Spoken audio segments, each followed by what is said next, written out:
പിതാവിൻ്റെയും പുത്രൻ്റെയും പരിശുദ്ധാത്മാവിൻ്റെയും നാമത്തിൽ ആമേൻ. ഈശോയിൽ സ്നേഹമുള്ളവരെ, ലാസറിനെ ഈശോ ഉയർപ്പിക്കുന്നതിന് മുമ്പുള്ള ചില സാഹചര്യങ്ങളുടെയും മേഖലകളുടെയും യോഹന്നാൻ നൽകുന്ന വിവരണമാണ് നമ്മൾ ധ്യാനിക്കാൻ പോകുന്നത്. ലാസർ രോഗബാധിതനായ മരണാസന്നനായപ്പോൾ ലാസറിൻ്റെ സഹോദരിമാർ യേശുവിൻ്റെ അടുക്കിലേക്ക് അങ്ങ് സ്നേഹിക്കുന്നവൻ രോഗിയായിരിക്കുന്നു എന്ന് പറയാൻ വേണ്ടി ആൾക്കാരെ വിട്ടു. പക്ഷെ ഈശോ പറഞ്ഞു,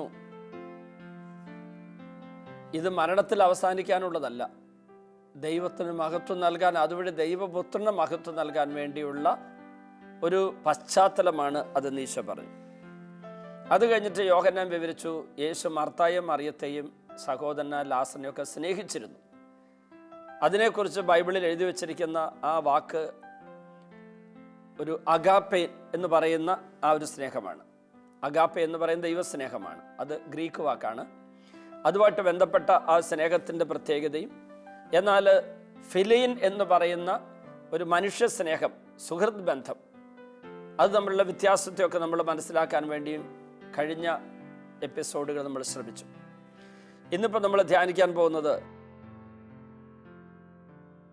യേശു ലാസർ രോഗിയായി എന്ന് കേട്ടിട്ടും താൻ താമസിച്ച സ്ഥലത്ത് തന്നെ 2 ദിവസം കൂടി ചെലവഴിച്ചു. 2 ദിവസം കൂടി ചെലവഴിച്ചു എന്ന് മാത്രമല്ല, അവൻ ശിഷ്യന്മാരോട് പറഞ്ഞു, നമുക്ക് വീണ്ടും യൂദയായിലേക്ക് പോകാം. അപ്പം ശിഷ്യന്മാർ ചോദിച്ചു, ഗുരു, യഹൂദർ ഇപ്പോൾ തന്നെ നിന്നെ കല്ലെറിയാൻ അന്വേഷിക്കുകയായിരുന്നല്ലോ, എന്നിട്ട് അങ്ങോട്ട് പോവുകയാണോ? ഒരു വലിയ ദുരന്തത്തിൻ്റെ വാതിൽ അവർ കാണുന്നുണ്ട്.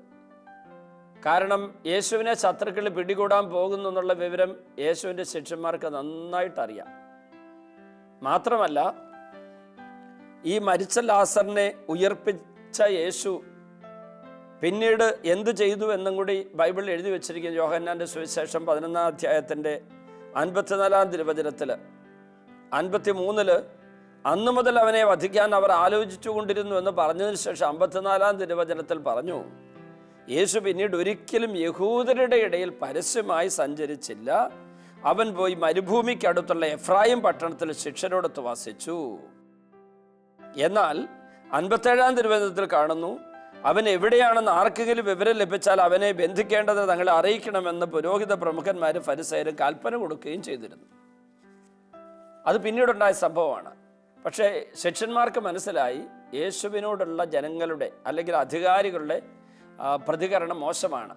ജനങ്ങളുടെ പ്രതികരണം വലിയ പ്രതീക്ഷയും പ്രത്യാശയും അവർ യേശുവിൽ വെച്ചിരിക്കുന്നു. കാരണം അവൻ വരാൻ പോകുന്ന മിശിഹായാണ്, രോഗികളെ സുഖപ്പെടുത്തുന്നു, പാവങ്ങളോട് നല്ല കാര്യം പറഞ്ഞു കൊടുക്കുന്നു. അധികാരമുള്ള ഈ ഫരിസയരെ നിയമജ്ഞരെ പോലെയുള്ള ധാർഷ്ട്യമോ കാർക്കശ്യമോ ഒന്നുമല്ല, ദൈവത്തിൻ്റെ പേരിലുള്ള ക്രൂരതകളല്ല, അവൻ കാരുണ്യത്തിൻ്റെ മുഖമാണ് കാണിക്കുന്നത്. അതുകൊണ്ട് തന്നെ അവർ യേശുവിൻ്റെ കൂടെയുണ്ട്. പക്ഷേ അധികാരികൾക്ക്, ആലോചനാ സംഘത്തിന്, ഭരണസമിതിക്ക്, സാൻഹെദ്രിന് യേശുവിനെ ഉൾക്കൊള്ളാൻ പറ്റുന്നില്ല. അതുകൊണ്ട് തന്നെ ശിഷ്യന്മാർക്ക് പേടിയുണ്ട്. അപ്പോൾ അവർ ചോദിച്ചു, നിന്നെ കല്ലെറിയാൻ അവർ നോക്കിയിരിക്കുക, അപ്പം നീ പോവുകയാണോ? അപ്പം ഈശോ പറഞ്ഞു, പകലിന് 12 മണിക്കൂറില്ലേ, പകൽ നടക്കുന്നവൻ കാൽ തട്ട് വീഴുന്നില്ല, ഈ ലോകത്തിൻ്റെ പ്രകാശം അവൻ കാണുന്നു. രാത്രി നടക്കുന്നവൻ തട്ട് വീഴുന്നു, കാരണം അവന് പ്രകാശമില്ല. ഇവിടെ പകല് രാത്രി എന്ന 2 വാക്കുകൾ ഉപയോഗിച്ചുകൊണ്ട് യോഹന്നാൻ ശ്ലീഹ വലിയൊരു സത്യം അവതരിപ്പിക്കുക. ഈ പകൽ എന്ന് പറഞ്ഞാൽ ബൈബിൾ പണ്ഡിതന്മാർ അതിന് കൊടുക്കുന്ന ഒരു വ്യാഖ്യാനം, ദൈവത്തിൻ്റെ പദ്ധതിക്ക് അനുസൃതമായി നമുക്ക് നിശ്ചയിക്കപ്പെട്ടിരിക്കുന്ന ജീവിത കാലഘട്ടത്തെ പകൽ എന്ന് വിളിക്കും. ദൈവത്തിൻ്റെ പദ്ധതിക്ക് അനുസൃതമായി നമുക്ക് നിശ്ചയിക്കപ്പെട്ടിട്ടുള്ള ജീവിത കാലഘട്ടത്തെയാണ് പകൽ എന്ന് പറയുക. അതായത് നമ്മൾ ഈ ലോകത്തിൽ ദൈവം നമുക്ക് നിശ്ചയിക്കപ്പെട്ടിട്ടുള്ള, അല്ലെങ്കിൽ ദൈവത്തിൻ്റെ പദ്ധതിക്ക് അനുസൃതമായി അനുവദിച്ചു തന്നിരിക്കുന്ന കാലഘട്ടം, അതിനെ പകലെന്ന് വിളിക്കാം. അപ്പോൾ ഈ രാത്രി എന്ന് പറഞ്ഞിരിക്കുന്നത് എന്താണ്? നമുക്കറിയാം, യോഹന്നാൻ്റെ സുവിശേഷത്തിൽ 13-ാം അധ്യായത്തിൽ 27-ാം തിരുവചനത്തിൽ യൂദാസ് അയോഗ്യതയോടെ അപ്പം ഭക്ഷിച്ചപ്പോൾ സാത്താൻ അവനിൽ പ്രവേശിച്ചുവെന്നും പിന്നീട് അവൻ പുറത്തേക്ക് പോയി എന്ന് പറഞ്ഞതിന് ശേഷം പറഞ്ഞിരിക്കുന്ന വാക്കൊന്ന് ശ്രദ്ധിക്കുക. പിന്നീട് അവൻ പുറത്തേക്ക് പോയി എന്ന് പറഞ്ഞതിന് ശേഷം പറഞ്ഞിരിക്കുകയാണ്, ആ അപ്പക്കഷണം സ്വീകരിച്ച ഉടനെ അവൻ പുറത്തുപോയി. അപ്പോൾ രാത്രിയായിരുന്നു. 13-ാം അധ്യായം 30-ാം തിരുവചനം. രാത്രി. അപ്പോൾ പകല്, രാത്രി എന്നീ രണ്ട് വാക്കുകൾ തമ്മിലൊന്ന് വ്യത്യാസം മനസ്സിലാക്കുക. ദൈവത്തിൻ്റെ ഭരണ മേഖലയ്ക്ക് പുറത്തേക്ക് ദൈവത്തിൻ്റെ ആത്മാവിൻ്റെ നിയന്ത്രണം നഷ്ടപ്പെടുത്തി സാത്താൻ്റെ ഭരണ മേഖലയിലേക്കുള്ള പ്രവേശനത്തെ അവിടെ പറഞ്ഞിരിക്കുകയാണ് 30-ാം തിരുവചനത്തിൽ, 13-ാം അധ്യായം യോഹന്നാൻ്റെ സുവിശേഷത്തിൽ. രാത്രി എന്ന് പറഞ്ഞാൽ ദൈവിക പ്രകാശമോ ദൈവിക നിയന്ത്രണമോ ഗൈഡൻസ് സഹായം ഒന്നും കിട്ടാത്ത ദുരാത്മാവിൻ്റെ സ്വാധീനത്തിൽപ്പെട്ട ഒരു സമയം. അപ്പം ഇങ്ങനെ കൂടെ ചിന്തിക്കുക. പകലിന് ഒത്തിരി ഗുണങ്ങളുണ്ട്. പകലിന് അനേകം ഗുണങ്ങളുണ്ട്, നന്മയുണ്ട്, ചൂടുമുണ്ട്, പ്രകാശമുണ്ട്, എല്ലാം വ്യക്തമായി കാണാം. നമ്മുടെ കണ്ണിൻ്റെ ഉപയോഗം ഏറ്റവും കൂടുതൽ പകലാണുള്ളത്. എന്നാൽ രാത്രിക്ക് ചൂടില്ല, സൂര്യനിലൂടെയുള്ള ചൂടില്ല, സൂര്യനുള്ള പ്രകാശമില്ല. മാത്രമല്ല കണ്ണ്, ഈ ലോകത്ത് പലതുണ്ടെങ്കിലും അവയൊന്നും കാണാൻ പറ്റില്ല. കാരണം അവയെ നമ്മുടെ കണ്ണിൽ കൊണ്ടുവന്ന് ആ കണ്ണ് അവിടെ ചെന്ന് ആ വസ്തുവിനെ തിരിച്ചറിയാനുള്ള പ്രകാശം അതിനിടയ്ക്കില്ല. ഇതിനിടയ്ക്കുള്ള പ്രകാശമാണ് ആ വസ്തുവിനും എൻ്റെ കണ്ണിനും ഇടയ്ക്കുള്ള പ്രകാശം, ആ വസ്തുവിലുള്ള പ്രകാശം. ഇതാണ് എന്നെ അത് കാണാൻ സഹായിക്കുന്നത്. എന്നാൽ രാത്രി ഇതില്ല. പക്ഷെ മറ്റൊരു കാര്യം, രാത്രി ഇങ്ങനെയൊക്കെ കാണാൻ പറ്റില്ലെങ്കിലും രാത്രിക്ക് വേറെ ഒരു ഗുണമുണ്ടെന്ന് ഒരു കൂട്ടർ പറയും. അതെന്താണ്? എൻ്റെ നിഗൂഢ പ്രവർത്തികൾ, എൻ്റെ രഹസ്യ മേഖലകൾ, എൻ്റെ ദൈവികമില്ലാത്ത ജീവിത മേഖലകൾ ആരും കാണാത്തൊരു സമയമാണ്.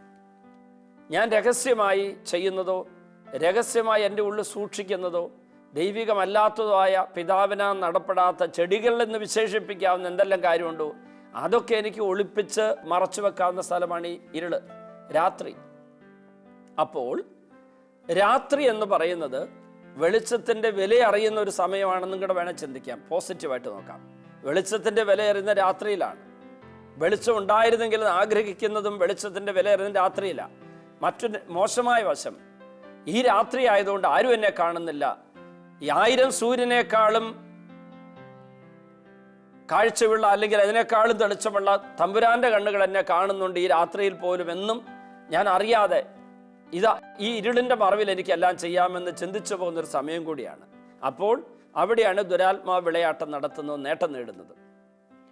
അപ്പോൾ ഈശോ പറഞ്ഞു, പകല് ദൈവത്തിൻ്റെ പദ്ധതിക്ക് അനുസൃതമായിട്ട് നമുക്ക് നിശ്ചയിക്കപ്പെട്ട കാലഘട്ടത്തിൽ അവിടെ പറഞ്ഞിരിക്കുകയാണ്, അവിടെ നമ്മൾ കാൽ തട്ടി വീഴില്ല. ദൈവം നമ്മുടെ മുമ്പിൽ അവതരിപ്പിച്ചിരിക്കുന്ന ദൈവിക പ്രകാശമുള്ള, പരിശുദ്ധാത്മാവിൻ്റെ നിയന്ത്രണമുള്ള, ദൈവിക ജ്ഞാനമുള്ള, ദൈവിക ജീവനുള്ള എൻ്റെ ജീവിത കാലഘട്ടത്തെ പകൽ എന്ന് വിളിക്കാം. എനിക്ക് ആ നഷ്ടപ്പെട്ട ആ ജീവിത കാലഘട്ടത്തെ ദൈവത്തിൻ്റെ പ്രകാശവും ജീവനും ശക്തിയും എനിക്കില്ലാത്ത, ഊർജ്ജമില്ലാത്ത, തിന്മയുടെ ഊർജ്ജം മാത്രമുള്ള, തിന്മയുടെ ശക്തിയുടെ പിൻബലമുള്ള ആ കാലഘട്ടത്തെ രാത്രി എന്ന് വിളിക്കാം. രാത്രി നടക്കുന്നവൻ തട്ടി വീഴുന്നു, കാരണം അവന് പ്രകാശമില്ല. ഇവിടെയാണ് വേറൊരു വചനമായിട്ട് നമ്മൾ ബന്ധപ്പെടുത്തി ചിന്തിക്കേണ്ടത്. ഈശോ തന്നെ യോഹന്നാൻ്റെ സുവിശേഷം 8-ാം അധ്യായത്തിൻ്റെ 12-ാം തിരുവചനത്തിൽ ഈശോ പറയുന്നുണ്ട്, ഞാനാണ് ലോകത്തിൻ്റെ പ്രകാശം, എന്നെ അനുഗമിക്കുന്നവൻ ഒരിക്കലും അന്ധകാരത്തിൽ നടക്കുകയില്ല, അവന് ജീവൻ്റെ പ്രകാശം ഉണ്ടായിരിക്കും. ഈശോ പറയുന്നു, ഞാനാണ് ലോകത്തിൻ്റെ പ്രകാശം. അപ്പോൾ രാത്രിയായാലും പകലായിരുന്നാലും, ഭൗതികമായിട്ട് ലൗകികമായിട്ട്, രാത്രി ആയിരുന്നാലും പകലായിരുന്നാലും ഈശോ ഉള്ളിലുണ്ടെങ്കിൽ, ഈശോ കൂടെയുണ്ടെങ്കിൽ, യേശു ആകുന്ന പ്രകാശം എൻ്റെ ഉള്ളിലുണ്ടെങ്കിൽ, യേശു ആകുന്ന പ്രകാശം എൻ്റെ മുമ്പിൽ വഴി തെളിക്കുന്നുണ്ടെങ്കിൽ, രാത്രിയിലും പിശാചൻ്റെ ഭരണ മേഖലകളുള്ള സ്ഥലത്തും എനിക്ക് തട്ടി വീഴാതെ മുന്നേറാൻ പറ്റും എന്നാണ് അതിൻ്റെ അർത്ഥം. മാത്രമല്ല, എന്നെ അനുഗമിക്കുന്നവൻ ഒരിക്കലും അന്ധകാരത്തിൽ നടക്കില്ല. ഈശോ മുമ്പിൽ നടക്കുക. അപ്പോൾ തൊട്ടുപുറകെ ഞാനുണ്ടെങ്കിൽ അനുഗമിക്കുക, അതാണ് അതിൻ്റെ അർത്ഥം. തൊട്ടുപുറകിലുണ്ട് ഞാൻ, യേശുവിനെ അനുഗമിക്കുക. അപ്പം ഞാൻ അന്ധകാരത്തിൽ നടക്കില്ല. കാരണം ജീവൻ്റെ പ്രകാശം ആ വ്യക്തിയുടെ ഉള്ളിലുണ്ട്. ജീവൻ ഈശോ ആണെന്ന് യോഹന്നാൻ 14:6 ഈശോ തന്നെ പറഞ്ഞു, ഞാനാണ് വഴിയും സത്യവും ജീവനും. ആ ജീവൻ്റെ പ്രകാശം എന്ന് പറയുന്നത് നമുക്ക് കിട്ടുന്നത് അവിടുന്ന് നമ്മെ സ്നേഹിക്കുന്നതുകൊണ്ട് മാത്രമല്ല, അവിടുത്തെ വചനത്തിലൂടെ, പ്രവൃത്തിയിലൂടെ, അവിടുത്തെ രക്ഷാകര ബലിയുടെ യോഗ്യതയിലൂടെ ഈ ജീവൻ നമുക്ക് എപ്പോഴും തന്നുകൊണ്ടിരിക്കുക. നമ്മൾ സ്വീകരിക്കാത്തതിൻ്റെ കുഴപ്പമുള്ളൂ. മാത്രമല്ല, യോഹന്നാൻ്റെ സുവിശേഷം 9-ാം അധ്യായത്തിൻ്റെ 5-ാം തിരുവചനത്തിൽ വായിക്കുന്നു, ലോകത്തിലായിരിക്കുമ്പോൾ ഞാൻ ലോകത്തിൻ്റെ പ്രകാശമാണ്. അതിൻ്റെ അർത്ഥം എന്താ? ലോകത്തിലായിരിക്കുമ്പോൾ ഞാൻ ലോകത്തിൻ്റെ പ്രകാശമാണ്. ഇവിടെ പിറവിക്കുരുടനെ സുഖപ്പെടുത്താൻ പോയി ഈശോ ആണ് പറഞ്ഞത്, ഞാൻ ലോകത്തിലായിരിക്കുമ്പോൾ ലോകത്തിൻ്റെ പ്രകാശമാണ്. അതായത് സ്വർഗത്തിൽ ചെന്നാൽ ഈശോ സ്വർഗത്തിൻ്റെ പ്രകാശമാണ് എന്നാണ് അതിൻ്റെ അർത്ഥം. അപ്പോൾ സ്വർഗത്തിൻ്റെ പ്രകാശം ഈ ലോകത്തിന് വല്ല ഗുണമുണ്ടോ? ഉണ്ട്. ആരുടെ ഹൃദയത്തിൽ സ്വർഗമുണ്ടോ? അപ്പോൾ എന്താ സ്വർഗം? സ്വർഗം സമം ദൈവം, നരകം സമം പിശാച്. ദൈവസാന്നിധ്യത്തിൽ നിറവ്, അതാ സ്വർഗം, the perfect presence of God. നരകം എന്താ? The perfect presence of devil. വേറൊരു വാചകത്തിൽ പറഞ്ഞാൽ the perfect absence of the presence of God. ദൈവ സാന്നിധ്യത്തിൻ്റെ പൂർണ്ണമായ അഭാവം, പിശാചിൻ്റെ സാന്നിധ്യ നിറവ്, അതാണ് നരകം. അതായത് നരകം സമം പിശാച്, സ്വർഗം സമം ദൈവം. അപ്പം ആ സ്വർഗത്തിൻ്റെ പ്രകാശമാണ് ഈശോ. ആ ഈശോയെ ആരെല്ലാം സ്വീകരിക്കുന്നുവോ, ആരെല്ലാം ഹൃദയത്തിൽ ദൈവികത നിറച്ചു വെച്ചിട്ടുണ്ടോ, അവർക്കൊക്കെ സ്വർഗത്തിൻ്റെ പ്രകാശം ഈ ഭൂമിയിലുണ്ടാകും. അവർ ഇരുള് നിറഞ്ഞ മരണത്തിൻ്റെ ഇരുള് മൂടിയ താഴ്വരയിലൂടെ നടന്നാൽ പോലും, സങ്കീർത്തനം 23:4, മരണത്തിൻ്റെ ഇരുള് മൂടിയ താഴ്വരയിലൂടെ നടന്നാൽ പോലും കർത്താവ് കൂടെയുള്ളതിനാൽ ഭയപ്പെടുകയില്ല. അപ്പോൾ ഇവിടെ മരണത്തിൻ്റെ ഇരുള് മൂടിയ താഴ്വര, ഇവിടെയാണ് പിശാചിൻ്റെ ഭരണമേഖല. അവിടെ നടക്കുന്ന യേശു സംവാഹകർ, യേശുവിനെ വഹിക്കുന്നവർ, യേശുവിൻ്റെ ജീവനം നിറഞ്ഞവർക്ക് ഈ ലോകത്തിൻ്റെ സ്വാധീന ബന്ധന ഉപദ്രവങ്ങൾ അവരെ നശിപ്പിക്കുകയില്ല. ബുദ്ധിമുട്ടുകളുണ്ടാക്കുമെന്ന് ഈശോ പറഞ്ഞു യോഹന്നാൻ 16:33, നിങ്ങൾക്ക് ലോകത്തിൽ ഞെരുക്കങ്ങൾ ഉണ്ടായിരിക്കും. You will have tribulations in the world, but take courage, I have conquered the world. നിങ്ങൾക്ക് ലോകത്തിൽ ഞെരുക്കങ്ങൾ ഉണ്ടാകുമെങ്കിലും ധൈര്യമായിരിക്കാൻ, ഞാൻ ലോകത്തെ കീഴടക്കിയിരിക്കുന്നു. അതായത് ഈ ലോകത്തിൽ ഞെരുക്കങ്ങളൊക്കെ ഉണ്ടാകും. മരണത്തിൻ്റെ ഇരുമൂടിയ താഴ്വരയിലൂടെ നടക്കുമ്പോൾ ഈ ലോകത്തിൻ്റെ ദേവനായ സാത്താൻ യോഹന്നാൻ 12:31, യോഹന്നാൻ 14:30, യോഹന്നാൻ 16:11 ഈശോ പറഞ്ഞു ഈ ലോകത്തിൻ്റെ അധികാരി. 2 കൊരിന്തോസ് 4:3-4 പൗലോസ്ലേഹ പറഞ്ഞു ഈ ലോകത്തിൻ്റെ ദേവൻ. ലൂക്ക 4:5-6 പിശാച് തന്നെ പറഞ്ഞു ലോകത്തിൻ്റെ അധികാരി താനാണെന്ന്. അവന് നമ്മെ പീഡിപ്പിക്കാൻ പറ്റും, ഉപദ്രവിക്കാൻ പറ്റും, നമ്മുടെ ശക്തി ചോർത്തിക്കളയാനായിട്ടൊക്കെ പറ്റുമായിരിക്കും. പക്ഷേ നമ്മൾ ശക്തി ചോർന്നു പോകാത്തവരും പീഡനത്താൽ തകർന്നു പോകാത്തവരും യേശു ഉള്ളിലുള്ളത് കൊണ്ട് ഒരിക്കലും പരാജയപ്പെടാത്തവരുമായിട്ട് മാറും നമ്മൾ യേശുവിനോട് ചേർന്ന് നിന്നാൽ. ആ ചേർന്ന് നിൽക്കുന്ന യേശുവിൽ ആയിരിക്കുന്ന, യേശു ഉള്ളിലായിരിക്കുന്ന അവസ്ഥയാണ് ദൈവരാജ്യം എന്ന് പറഞ്ഞത്. അങ്ങനെ വന്നാൽ അവർ തട്ടി വീഴുകയില്ല, അവർ കാൽ വഴുതി വീഴുകയില്ല.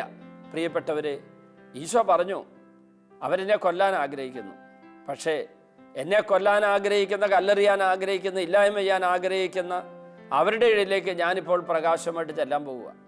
കാരണം ഈശോ അതിനുവേണ്ടിയാണ് വന്നത്. ഈ ലോകം മുഴുവനും ഇരുള് നിറഞ്ഞതായിരുന്നു, അതിനെ പ്രകാശിപ്പിക്കാൻ വേണ്ടി ഈശോ വന്നത്. ഈശോ പറഞ്ഞു ഞാനങ്ങോട്ട് പോവുക. എന്നിട്ട് പകലിനെ കുറിച്ച് ഈശോ വിശദമാക്കി. പ്രിയപ്പെട്ടവരെ, തുടർന്ന് 11-ാം തിരുവചനത്തിൽ ഈശോ പറയുന്നു, യോഹന്നാൻ 11:11, നമ്മുടെ സ്നേഹിതനായ ലാസർ ഉറങ്ങുകയാണ്. ശിഷ്യന്മാർ പറഞ്ഞു കർത്താവേ, ഉറങ്ങുകയാണെങ്കിൽ അവൻ സുഖം പ്രാപിക്കും.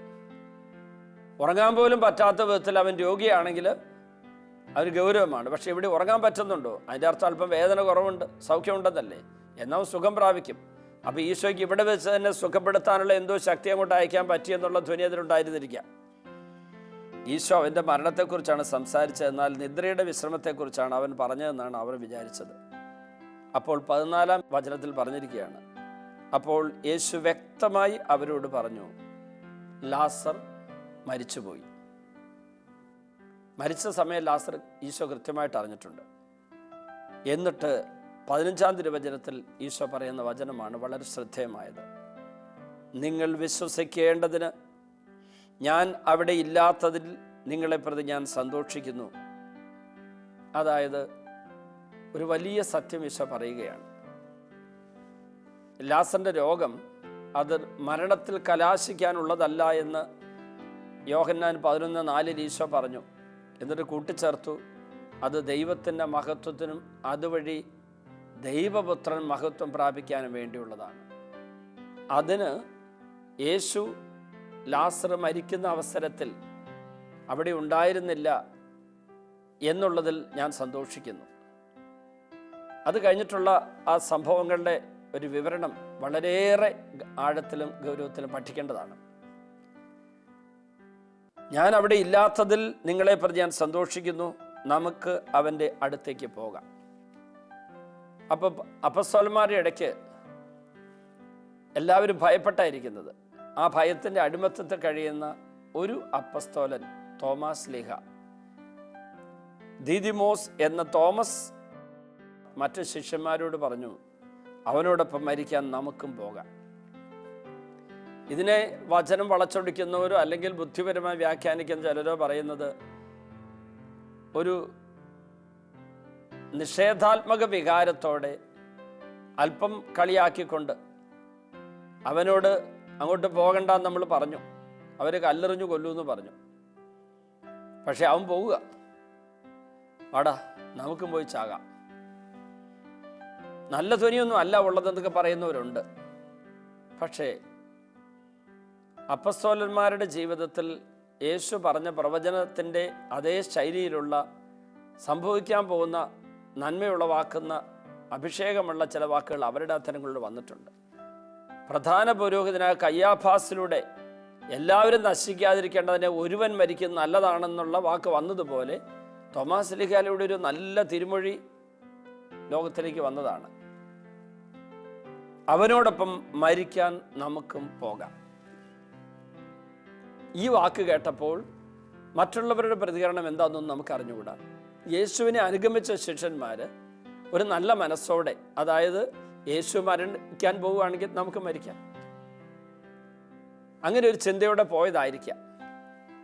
ഏതായിരുന്നാലും ഈ രണ്ട് കാര്യങ്ങളും, ഒന്ന് ലോകത്തിൻ്റെ പ്രകാശമായ ഈശോ, രണ്ട് യേശുവിൻ്റെ കൂടെ പോയി മരിക്കുക, ഇത് രണ്ടും നമ്മുടെ ജീവിതത്തിലും ഒരാദർശവും ചൈതന്യം നൽകുന്ന ഒരു തിരുവചനവുമായി മാറട്ടെ. നമ്മളും ലോകത്തിൻ്റെ പ്രകാശമായ യേശുവിനെ സംവഹിക്കുന്നവരും യേശുവിൻ്റെ ചൈതന്യത്താലും പ്രകാശത്താലും നിറഞ്ഞവരും ഇരുൾ നിറഞ്ഞ ലോകത്തിൽ യേശുവിനെ സംവഹിക്കുന്നവരായി ആ ലോകത്തെ പ്രകാശിപ്പിക്കുന്നവരായിട്ട് നമ്മൾ മാറണമെന്നാണ് ഈശോ ആഗ്രഹിക്കുക. വചനം പ്രസംഗിക്കുന്ന ഞാനും എന്നെ കേട്ടുകൊണ്ടിരിക്കുന്ന നിങ്ങളും ഈ മേഖലയിൽ എത്രയോ പരാജയങ്ങൾ അനുഭവിച്ചിട്ടുള്ളവരാണ്. യേശു സംവാഹകരാകേണ്ട നമ്മൾ, യേശുവിൻ്റെ പ്രകാശം നമ്മളിലൂടെ പ്രസരിപ്പിക്കേണ്ട നമ്മൾ എത്രയോ തവണ ഇരുട്ടിൻ്റെ മക്കളായി മാറിയിട്ടുണ്ട്. എത്രയോ തവണ പ്രകാശം പ്രസരിപ്പിക്കാൻ പറ്റാത്ത വിധത്തിൽ അപകടമുള്ളവരായി മാറിയിട്ടുണ്ട്. ഒരു ഗ്ലാസ്സിന് ചുറ്റും കറുത്ത പെയിൻ്റ് അടിച്ചാൽ, കറുത്ത ഒരു കോട്ടിങ് അതിന് ചുറ്റുമുണ്ടെങ്കിൽ അകത്തുള്ള പ്രകാശം എത്ര വലുതാണെങ്കിലും പുറത്ത് ദൃശ്യമാവില്ല. ആ പ്രകാശത്തിൻ്റെ നന്മ ലോകത്തിന് കിട്ടില്ല. എന്നാൽ സുതാര്യമായൊരു ഗ്ലാസ് ആണെങ്കിൽ, ട്രാൻസ്പെറൻ്റ് ആണെങ്കിൽ, ആ ഗ്ലാസ്സിലൂടെ പ്രകാശം ചുറ്റും പ്രസരിച്ചുകൊള്ളും. എന്ന് മാത്രമല്ല, ഒരു എണ്ണ വിളക്കിൻ്റെ ചില്ലുകൂട് ഈ പ്രകാശം പുറത്തേക്ക് കൊണ്ടുവന്ന് മാത്രമല്ല, പുറത്തുള്ള കാറ്റടിച്ച്, ലോകത്തിൻ്റെ കാറ്റടിച്ച് ഈ ദീപനാളെ കെടാതിരിക്കാൻ അതിന് പൊതിയുന്ന ഒരു വിളക്കും കൂടെ ആയിട്ട് മാറും. യേശുവിനെ ലോകത്തിൽ എല്ലാവർക്കും ജീവൻ കൊടുക്കുന്ന ജീവസ്രോതസ്സായി, പ്രകാശത്തിൻ്റെ ഉറവിടമായി നമുക്ക് ലോകത്തിന് കൊടുക്കാൻ പറ്റണമെങ്കിൽ നമ്മുടെ ഉള്ളിൽ യേശു ഇങ്ങനെ നിറഞ്ഞു നിൽക്കണം. ആ നിറഞ്ഞു നിൽക്കുന്ന യേശുവിൻ്റെ ചൈതന്യം എല്ലായിടത്തേക്കും പ്രസരിപ്പിക്കുന്നവരെ നമ്മൾ മാറണമെന്ന് ബൈബിളിൽ നിന്ന് നമ്മളെ പഠിപ്പിക്കുന്നു. ഈശോയെ, ഞങ്ങൾ ഈ ശുശ്രൂഷ പങ്കെടുത്ത് എല്ലാവരും പ്രാർത്ഥിക്കുന്നു, അങ്ങോട്ട് യാചിക്കുന്നു. ഞങ്ങളെ പ്രകാശം നിറഞ്ഞവരും പ്രകാശം പരത്തുന്നവരും ഈ ലോകത്തിൻ്റെ അന്ധകാരം അകറ്റുന്നവരുമാക്കി മാറ്റണേ ഈശോയെ. ഞങ്ങളുടെ ഓരോ ദിവസത്തെയും നിമിഷത്തെയും ജീവിതത്തിൽ പ്രകാശം ഉള്ളിൽ നിറഞ്ഞും പ്രകാശം ലോകത്തിലേക്ക് പ്രസരിപ്പിച്ചും ജീവിക്കാൻ ഞങ്ങളെ സഹായിക്കണമേ. ഇന്നത്തെ ശുശ്രൂഷ പങ്കെടുത്ത എല്ലാവരെയും വചനത്തിൻ്റെ ജീവൻ കൊണ്ട്, ശക്തി കൊണ്ട്, അഭിഷേകം കൊണ്ട് നിറയ്ക്കണമേ. രോഗികളെ എല്ലാവരെയും സുഖപ്പെടുത്തണമേ എന്ന് പ്രാർത്ഥിക്കുന്നു. അത്ഭുതകരമായ കൃപയൊഴുക്കണമെന്ന് പ്രാർത്ഥിക്കുന്നു.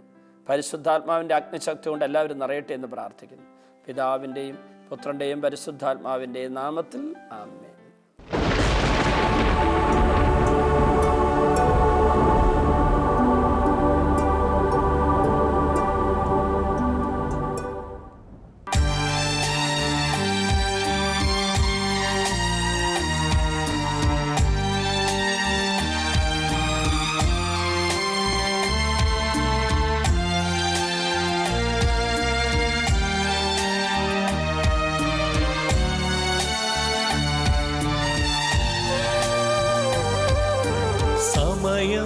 സമാഗതമായി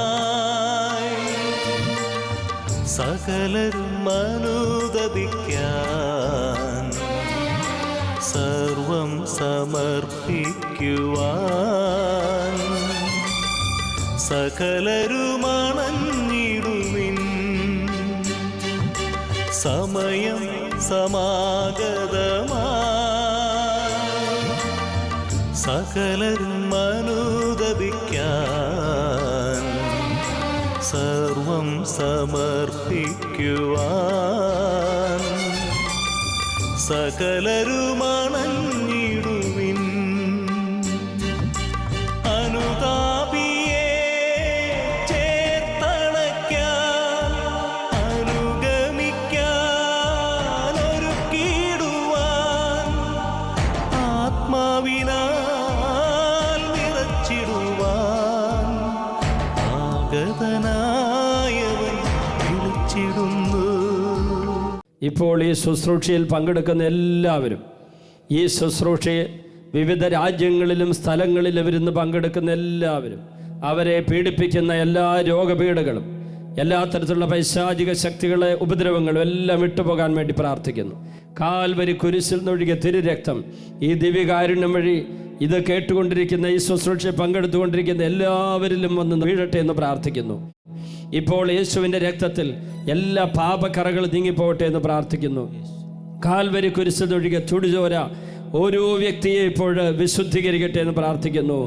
1 യോഹന്നാൻ 1:7 അവിടുത്തെ പുത്രനായ യേശുവിൻ്റെ രക്തം എല്ലാ പാപങ്ങളും നമ്മളെ ശുദ്ധീകരിക്കുന്നു. കർത്താവേ, പാപങ്ങൾ ഞങ്ങളെ ശുദ്ധീകരിക്കണമേ. അറിഞ്ഞും അറിയാതെ വിചാരത്താലും വാക്കാലും പ്രവൃത്തിയാലും ഉപേക്ഷയാലും ചെയ്തു പോയ പാപങ്ങളെല്ലാം പൊറുക്കാൻ തിരുവെള്ളമാകണമേ. തിരുരക്തം ഞങ്ങളുടെ മേൽ വീഴ്ത്തണമേ കർത്താവേ. ഏതെല്ലാം മനസ്സ് മുറിവേറ്റിരിക്കുന്നുവോ, ഏതെല്ലാം ശരീരം രോഗബാധിതമായിരിക്കുന്നുവോ, ഏതെല്ലാം ആത്മാവ് പാപത്താൽ മലിനമാക്കപ്പെട്ടിരിക്കുന്നുവോ, ഈ ആത്മാവിലേക്കും മനസ്സിലേക്കും ശരീരത്തിലേക്കും ഓ ഈശോയെ അങ്ങയുടെ ചുടുചോര ഒഴുകി വീഴട്ടെ എന്ന് പ്രാർത്ഥിക്കുന്നു. അങ്ങ് കഴുകുന്നില്ലെങ്കിൽ ഞങ്ങൾക്ക് അങ്ങയോട് പങ്കില്ലല്ലോ കർത്താവേ. അങ്ങ് ഞങ്ങളെ കഴുകണമേ കർത്താവേ. എല്ലാവരും ഇപ്പോൾ കഴുകണമേ കർത്താവേ. ഞങ്ങളെ ശുദ്ധീകരിക്കണമേ കർത്താവേ. പാപമോചനം നൽകണമേ കർത്താവേ. എല്ലാ മക്കളും അനുഗ്രഹിക്കപ്പെടട്ടെ. കോടിക്കണക്കിന് ജനങ്ങളിലേക്ക് ഈ വലിയ ശുശ്രൂഷയുടെ ശക്തി ഒഴുകട്ടെ എന്ന് പ്രാർത്ഥിക്കുന്നു. എല്ലാവരിലേക്കും ഒഴുകട്ടെ എന്ന് പ്രാർത്ഥിക്കുന്നു. കുടുംബങ്ങളിലേക്ക് ഒഴുകട്ടെ എന്ന് പ്രാർത്ഥിക്കുന്നു. പാപികൾ മാനസാന്തരപ്പെടട്ടെ. ബന്ധുർ മോചിക്കപ്പെടട്ടെ. രോഗികൾ സൗഖ്യം പ്രാപിക്കട്ടെ. അന്ധകാര ബന്ധനം അഴിയട്ടെ എന്ന് പ്രാർത്ഥിക്കുന്നു. ബന്ധനങ്ങൾ അഴിഞ്ഞു പോകട്ടെ എന്ന് പ്രാർത്ഥിക്കുന്നു. കുടുംബത്തിലെ രോഗങ്ങൾ വിട്ടുപോകട്ടെ. സംസാരിക്കട്ടെ. കെട്ടഴിയട്ടെ. ശ്വാസകോശ രോഗങ്ങൾ മാറട്ടെ. തലച്ചോരൻ രോഗങ്ങൾ മാറട്ടെ. മാനസിക രോഗികൾ സൗഖ്യം പ്രാപിക്കട്ടെ. അവരുടെ എല്ലാ കെട്ടുകളും അഴിഞ്ഞു പോകട്ടെ. യേശുവിന്റെ നാമത്തിൽ സൗഖ്യമുണ്ടാകട്ടെ. വായിലെ മോണയിലെ പല്ലിന്റെ രോഗങ്ങളെല്ലാം വിട്ടുപോകട്ടെ. തൊണ്ടയിലെ ശ്വാസകോശത്തിലെ രോഗങ്ങൾ വിട്ടുപോകട്ടെ. ഹൃദയത്തിന്റെ രോഗങ്ങൾ വിട്ടുപോകട്ടെ.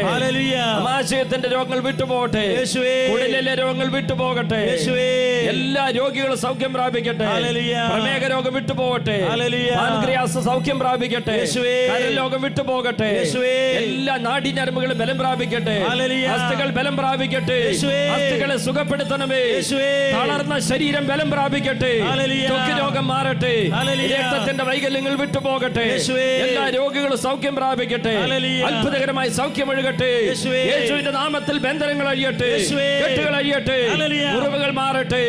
എല്ലാവരും സൗഖ്യം പ്രാപിക്കട്ടെ. എല്ലാ പാപങ്ങളും നീങ്ങി പോകട്ടെ. കുടുംബങ്ങൾ ഐശ്വര്യം നിറയട്ടെ. അനുഗ്രഹം നിറയട്ടെ. സമൃദ്ധി നിറയട്ടെ. ഹല്ലേലൂയ.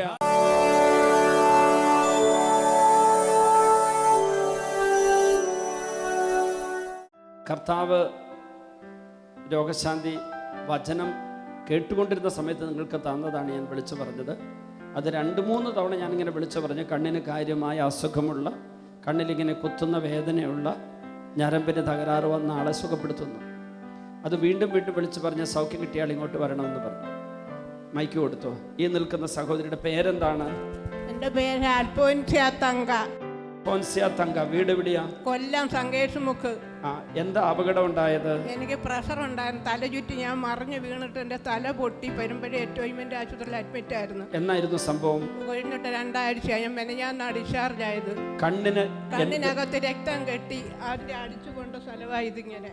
എന്താ അടിച്ചുകൊണ്ടത്? അവിടെ ചൊറിച്ചിലും കണ്ണിനകത്ത് അവിടെ കല്ലിടിച്ചുകൊണ്ട്. എന്നിട്ട് അവിടെ വേദന ഉണ്ടായി, സൂചി കൊണ്ട് കുത്തുന്നത് പോലെ ചൊറിച്ചിലും കണ്ണിനകത്ത് മണ്ണ് വാരിട്ട പോലെ വേദന. ഈ ഡ്രോപ്സ്, ഐ ഡ്രോപ്സ് അതിനൊഴിക്കാൻ വേണ്ടി കൊണ്ടുവന്നതാണ്. ഇതുവരെ ഞാൻ ആ വിളിച്ചു പറയുന്ന സമയം വരെ വേദന ഉണ്ടായിരുന്നു. ഇപ്പൊ എങ്ങനെയുണ്ട്? ഒരു വേദനയില്ല. സൂചി കൊണ്ട് കുത്തുന്ന പോലുള്ള വേദനയും മാറി, കണ്ണിന്റെ എല്ലാ വേദനയും മാറി. സകല മരുന്നുകളുമായിട്ടാണ് അമ്മ വന്നിരിക്കുന്നത്. കർത്താവ് വചനമയച്ച് സുഖപ്പെടുത്തതിൻ്റെ ഏറ്റവും വ്യക്തമായ ഒരു സാക്ഷ്യമാണ് ഇപ്പോൾ സംഭവിച്ചത്. ഹല്ലേലൂയ. അപ്പോൾ നമ്മൾ വചനം കേട്ടുകൊണ്ടിരിക്കുമ്പോൾ തന്നെ കർത്താവ് അത്ഭുതം പ്രവർത്തിക്കും. ഹല്ലേലൂയ. അപ്പോൾ അൽഫോൻസിയ തങ്കമെന്ന് ഈ പറയുന്ന സഹോദരി 2 ആഴ്ച മുമ്പ് വീണ് പരിക്ക് പറ്റി കണ്ണ് കല്ലിനിട്ട് ഇടിച്ച് അവിടെ ഞരമ്പിന് കേടുപറ്റി സൂചി കൊണ്ട് കുത്തുമ്പോഴുള്ള വേദന ഈ മരുന്നുമായിട്ട് വന്നതാണ്. ഈ വചനം പറയുന്ന സമയം വരെ കണ്ണിന് വേദനയായിരുന്നു. പക്ഷേ ആ മെസ്സേജ് കർത്താവ് വെളിപ്പെടുത്തിയത് ഇവിടെ വിളിച്ചു പറഞ്ഞ് ഉടനെ ആ നിമിഷം തന്നെ കണ്ണിന് പൂർണ്ണ സൗഖ്യം കർത്താവ് കൊടുത്തിരിക്കുന്നു. ഹല്ലേലൂയ. ഇന്നലെ മുതൽ കർത്താവ് ഈ സന്ദേശം വെളിപ്പെടുത്തുന്നുണ്ടായിരുന്നു. ഞാനിപ്പോൾ എത്ര തവണ വിളിച്ചു പറഞ്ഞു? ഇത് ഒരു 5 തവണയെങ്കിലും വിളിച്ചു പറഞ്ഞു. ഓക്കെ, 5 തവണയെങ്കിലും രോഗശാന്തി വിളിച്ചു പറഞ്ഞിരുന്നു. ഇപ്പോഴാണ് ഈ സഹോദരിക്ക് അത് ബോധ്യമായത്. 5 വർഷം മുമ്പ് ചിക്കുൻ ഗുന്യ വന്നിട്ട് ഈ കാലിന് നീരും വേദനയുമായി. നേരത്തെ എങ്ങനെ നടന്നിരുന്നെന്ന് കാണിച്ച്, ചട്ടിച്ചിട്ട് നടന്നിരുന്നത് കാണിച്ച്. അതെങ്ങനെയാന്ന് കാണിക്കൂ, ശരിക്കും അഭിനയിച്ചേ. വലിയ ഞൊണ്ടല്ലെന്ന് ഞങ്ങൾക്ക് തോന്നുന്നില്ല. അപ്പം ശരിക്കും നടക്കാൻ പറ്റല്ല, ഞൊണ്ടിയാണ് നടന്നിരുന്നത്, ചട്ടിയാണ് നടന്നിരുന്നത്. ഇപ്പോൾ കാലിലെ നീരും പൂർണ്ണമായി മാറി, വേദന പൂർണ്ണമായി മാറിയോ? നീരുമില്ല, ഒരു വേദനയില്ല, ഒട്ടുമില്ല. നടക്കുമ്പോൾ ഒരു പ്രയാസമില്ല. എത്ര വർഷമായി തുടങ്ങിയിട്ട്? 5 വർഷത്തോളം ചിക്കുൻ ഗുനിയ വന്നതാണ്.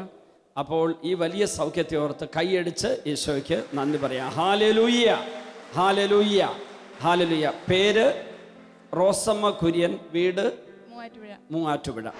Praise the Lord. ഈ നിൽക്കുന്ന കൃഷ്ണൻ എന്ന സഹോദരൻ കോട്ടപ്പടി, അതായത് പെരുമ്പാവൂരല്ലേ, പെരുമ്പാവൂരാണ് വീട്. 8 വർഷമായി ഈ വലത് ചെവിക്ക് കേൾവി നഷ്ടപ്പെട്ട് ചെവി പൊട്ടി പഴുക്കുന്നുണ്ടായിരുന്നു. ഇപ്പോൾ ഈ ശുശ്രൂഷയുടെ സമയത്ത് ഇടത് ചെവി അടച്ചു പിടിച്ചിരിക്കുകയാണ്. പേരെന്താ? കൃഷ്ണൻ. വീട് എവിടെയാ? കോട്ടപ്പടി. എത്ര വയസ്സായി? 60. മൈക്കില്ലാതെ മൈക്കിലൂടെ ഒക്കെ പറയുന്ന സ്വരെല്ലാം ചെവിയിലോട്ട് കേൾക്കും. നേരത്തെ ഇങ്ങനെ ഈ വലത് ചെവിയിലൂടെ കേൾക്കുന്നില്ലായിരുന്നു. വലത് ചെവി കേൾക്കുന്നില്ലായിരുന്നു. ഇപ്പൊ ശരിക്കും കേൾക്കാം. ഇപ്പൊ ശരിക്കും. ഡോക്ടറെ കാണിച്ചിരുന്നോ? കാണിച്ചിരുന്നു. അപ്പൊ എന്ത് പറഞ്ഞു? പഴുപ്പ് മാറി, അപ്പൊ ചെവി കേൾക്കണ്ടായിരുന്നില്ല. ഡോക്ടർ അത് കേൾക്കുമെന്ന് പറഞ്ഞോ? ഇല്ല. അപ്പോൾ ഡോക്ടർ ചികിത്സിച്ചിട്ട് മാറാത്ത 8 വർഷമായിട്ട് കേൾവി ഇല്ലാതിരുന്ന ചെവിക്ക് കർത്താവ് ഇപ്പോൾ കേൾവി കൊടുത്തിരിക്കുന്നു. കൈയടിച്ച് ഈശോയ്ക്ക് നന്ദി പറയാം. ഹല്ലേലൂയ.